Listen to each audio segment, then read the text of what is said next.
Manco Capac and Mama Oklo. And this painting is comical, but it was painted by a Peruvian painter. So this is how a lot of people seem to think the Inca looked. Next, please. And what is known, if you read the Spanish chronicles and the very little which is left of the oral tradition of the Inca, because what most people don't know is that 95% of the royal Inca family, the Inca were a family. They were not, that was not a designation for all of the people. It was solely a designation of the royal family themselves. 95% were killed by the half-blooded Inca Atahualpa just before the Spanish arrived. So the common theme of their origins is Lake Titicaca.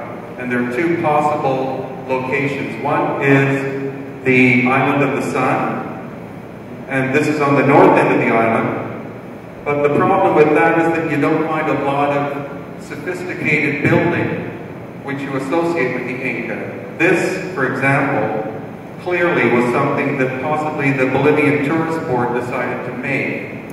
Those stones obviously came from the wall an older building, and they decided to turn them into seats, and the massive slab there, they thought they would build a table. But a lot of the tour guides will say this was a royal Inca ceremonial site, which is not treating the Inca with respect. This, on the other hand, is on the island of the Moon, which is right next to the island of the Sun, and what a lot of people don't know is the adobe style that you see there, and the way that rough stones are integrated with a mortar made of adobe is classic Inca construction. You find that all over Cusco.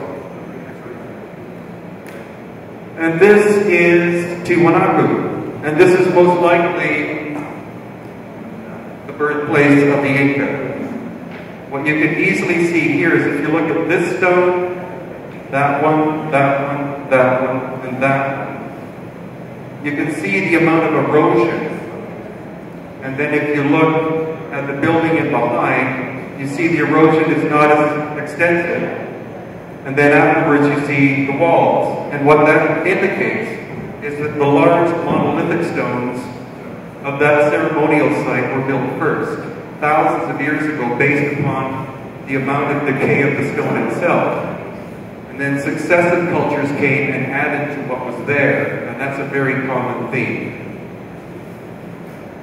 And this is at Tiwanaku as well. This is the most famous, thing you will see on the internet related to Tiwanaku. This is the Sun Gate. And in the center, on top, you'll see the symbol of Viracocha, who is the creator, also thought to have been the creator of the Inca. However, this does not belong at Tiwanaku at all. It was moved there. And this is where it was moved from. This is Pumapunku. And Pumapunku clearly was devastated by some sort of calamity, probably 11,500 to 12,500 years ago, by either a comet striking the Earth or some other major catastrophe that resulted in what is called universally the Great Flood. And this is one of the finest examples at Pumapunku of the technology which would have existed at that time. If any of you know who Chris Dunn is, he's an engineer, and he has figured out that the Giza pyramids, for example, were not the burial places of pharaohs. They were power plants built at least 12,000 years ago. And being an engineer, he was able to look at this and say that had to have been done by some kind of power tool, something like a router that had a very high-speed diamond bit that was able to cut through this stone, which is harder than granite. And the holes are all exactly the same size, and they were done with a drill bit. And this shows you what the building blocks of Pumapunku would have looked like. The only tools that the Inca had were bronze chisels and stone hammers. Constructing something like that with those tools is completely impossible. And then we find this. We find the phenomenon of the elongated skulls at Tiwanaku. The trouble is that in the museum here, they aren't labeled as to whether they're from Tiwanaku or from Pumapunku. But the elongated skull phenomenon is something which will keep recurring, especially later on in my presentation. This actually is a drawing made by one of the descendants of the Inca. His name was Poma. And what he shows is that the Inca men had very short hair. Other depictions show the Inca were bald, as compared to this. This is a depiction which you constantly see about the Inca, that they have this long black hair, which is completely incorrect. These paintings were commissioned by the King of Spain after the Inca were dead. These were the High Inca, after they were dead, because he wanted to have paintings representing what they looked like. So the Spanish and maybe descendants, native descendants living at Cusco painted this for him. But ever since then, this has been the portrayal. So what happened was, about 900 AD, there was a massive climate shift localized on the coast of Peru, resulting in an El Nino effect that lasted 40 years. And that made Tiwanaku and Pumapunku completely uninhabitable. Not only is it at 13,000 feet, which is very high in altitude, it's very difficult to grow food now. It would have made food impossible to grow. So the Inca, now that they were called Inca, had to find somewhere, and they went to the Sacred Valley. The Sacred Valley is called sacred mainly because it's incredibly productive in terms of food and has the amazing Ukiele river running through it, the sacred river. So any high civilization requires two things, or one thing mainly, and that's a huge amount of water to produce a huge amount of food for a large enough population that you can afford to have people like philosophers and craftsmen. And this supposedly is the first building that the Inca built. This is the Coricancha in Cusco, which was the spiritual center. And after, it was the first building when the Spanish entered Cusco. They stormed it, they destroyed what was the Temple of the Sun inside of it after looting all of the gold, and immediately built this, the Church of Santo Domingo, right on top of it. And that was the easiest way, and it's been done throughout the world, in order to control a population. The invading people take away their sense of identity. The best way to do that is to take their sacred place and build something on top of it.